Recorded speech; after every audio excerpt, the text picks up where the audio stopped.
బాబాయ్ దా సిట్టింగ్ వేద్దాం.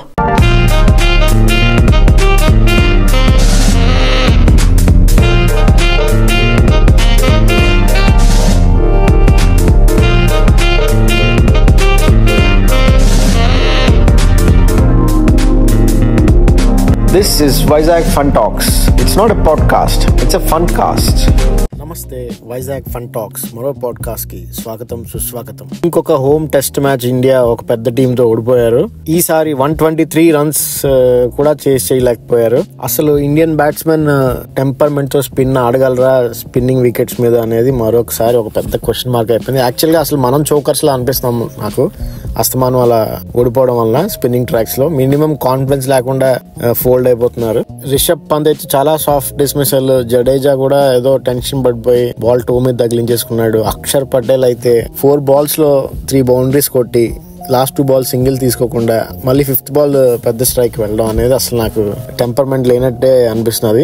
వికెట్ అంటున్నారు కానీ అసలు ఆ వికెట్ లో ఏమీ లేదు. ఇంకా అంతకన్నా కష్టమైన వికెట్స్ మీద చాలా సార్లు ముందు ఆడి గెలిచిన వాళ్ళు ఉన్నారు మన ఇండియాలో. వీళ్ళకి టెంపర్మెంట్ లేదని క్లియర్ గా తెలుస్తున్నది. యంగ్ టీమ్ గంభీర్ కూడా అదే చెప్పాడు, నేను అదే అగ్రీ చేస్తాను. టెక్నికల్లీ అండ్ టెంపర్మెంటలీ చాలా ప్రాబ్లం ఉంది వీళ్ళకి. ఎందుకంటే బౌమా అసలు హైట్ కూడా ఉండడు, రీచ్ కూడా అవ్వలేకపోయినా బాగానే అలా పేషెంట్ గా ఉండి 55 runs కొట్టాడు. నాట్అవుట్ గా ఉన్నాడు, అది తక్కువేం కాదు, చాలా పెద్ద ఇన్నింగ్స్ అది ఆ వికెట్ మీద. సో మన వాళ్ళు కూడా అలాగే వికెట్ మీద ఉండి మెల్లగా ఆడి స్ట్రైక్ రొటేట్ చేసి బౌండరీస్ అలా మిల్క్ చేయడం నేర్చుకోవాలి. స్కోర్ బోర్డ్ అది అస్సలు కనబడట్లేదు. నేను 4 years డేటా చూశాను, 4th innings చేజెస్ ఎలా ఉన్నాయి మన వాళ్ళు ఆడేటప్పుడు అని. 12 matches 4th innings చేజెస్ లో 7 times ఓడిపోయారు, ఇంక్లూడింగ్ ఆల్ టీమ్స్. అదే మనం వెస్టిండీస్, బంగ్లాదేశ్ ఇంకా డ్రాన్ మ్యాచెస్ అలాంటివి తీసేస్తే 9 matches లో 7 matches ఓడిపోయారు పెద్ద టీమ్స్ తో, నార్మల్ టీమ్స్ తో. అది కూడా హోమ్ లో చాలా ఓడిపోయారు, ఒకటి ఓవర్సీస్ లో లార్డ్స్ దగ్గర ఓడిపోయారు.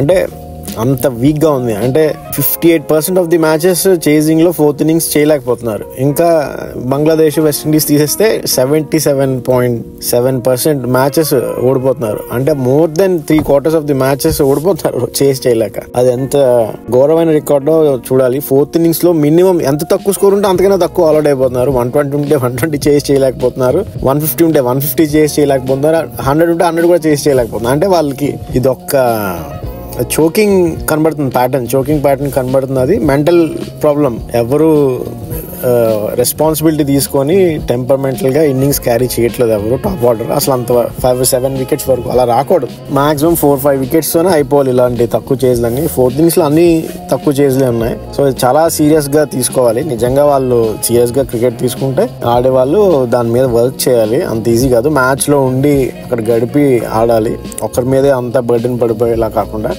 ఇంకోటి సెలెక్షన్ కూడా చాలా ఇదిగా ఉంది. టాప్ ఆర్డర్ బ్యాట్స్మెన్ అంటే అంత అల్ఫ్ అయిపోయినట్టు ఉంది. టెస్ట్ మ్యాచెస్ లో T20 ఆడిన వాళ్ళందరినీ తీసుకొచ్చి పెట్టేస్తున్నారు, వాళ్ళేమో సరిగ్గా పెర్ఫామ్ చేయట్లేదు. ధ్రువ్ జుడేల్ కూడా డొమెస్టిక్ లో ఆడాడు, ఏ మ్యాచెస్ ఆడాడు, కానీ ఇక్కడికి వచ్చి షార్ట్ బాల్ ఏమో డైరెక్ట్ ఫీల్డ్ చేతి కొట్టేసాడు. Very unlucky. ఇంకా వాళ్ళు ఫామ్ లో ఉన్న వాళ్ళు కూడా ఆడకపోతే ఎవరు ఆడలేరు. సో ఏమవుతుందో చూడాలి. నెక్స్ట్ టెస్ట్ మ్యాచ్ గిల్ వస్తారో లేదో చూడాలి. నెక్స్ట్ స్పాజమ్ అంటున్నారు. నేను ముందే చెప్పాను ఇండియా ఈ సైకిల్లో ఇంగ్లాండ్ సిరీసే అన్నిటికన్నా ఈజీగా ఉంటుంది అని, ఎందుకంటే అక్కడ ఫ్లాట్ వికెట్స్ తయారు చేసి పెడతారు. సో అది టెస్టే కాదని చెప్పాను నేను అప్పుడు వీడియోలో. సో ఇంచుమించు అలాగే అనిపిస్తున్నది వీళ్ళు బ్యాటింగ్ అది చూస్తుంటే. గిల్ కూడా ఆడాల్సింది, తెలిసిపోతుంది గిల్ కొడతాడా లేదా అనేది రన్స్. నాకు తెలిసి గిల్ కూడా స్ట్రగుల్ అయ్యేవాడేమో, అంతేమీ టెక్నికల్ గా ఇది కాదు తను. సో వెరీ ఇంట్రెస్టింగ్ మ్యాచ్ గౌహతిలో. ఇప్పుడు టర్నింగ్ ట్రాక్ చేస్తారా, ఫ్లాట్ ట్రాక్ చేస్తారా చూడాలి. ఇలాంటి వికెట్ నేను ఎక్స్పెక్ట్ చేస్తున్నాను, బాగుంటుందని గేమ్. హోప్ఫుల్లీ విన్ అవుతారని ఎక్స్పెక్ట్ చేద్దాం. మళ్ళీ వచ్చే రివ్యూ పాడ్కాస్ట్ లో కలుద్దాం సెకండ్ టెస్ట్ తర్వాత. అప్పటి వరకు సెలవు, నమస్తే.